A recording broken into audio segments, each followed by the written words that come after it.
भक्त्या त्वनन्यया शक्यः अहमेवं विधोऽर्जुन ज्ञातुं द्रष्टुं च तत्त्वेन प्रवेष्टुं च परन्तप। भक्त्या तु अनन्यया शक्यः अहम् एवं विधः अर्जुन ज्ञातुं द्रष्टुं च तत्त्वेन प्रवेष्टुं च परन्तप। भक्त्या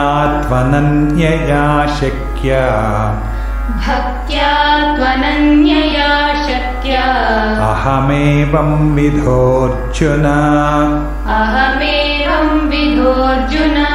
ज्ञातुं द्रष्टुं च तत्त्वेन प्रवेष्टुं च परन्तप। भक्त्या त्वनन्यया शक्य अहमेवं विधोऽर्जुन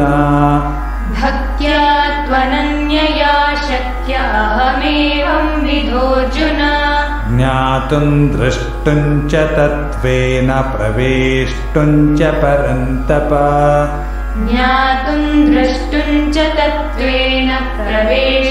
च परन्तप।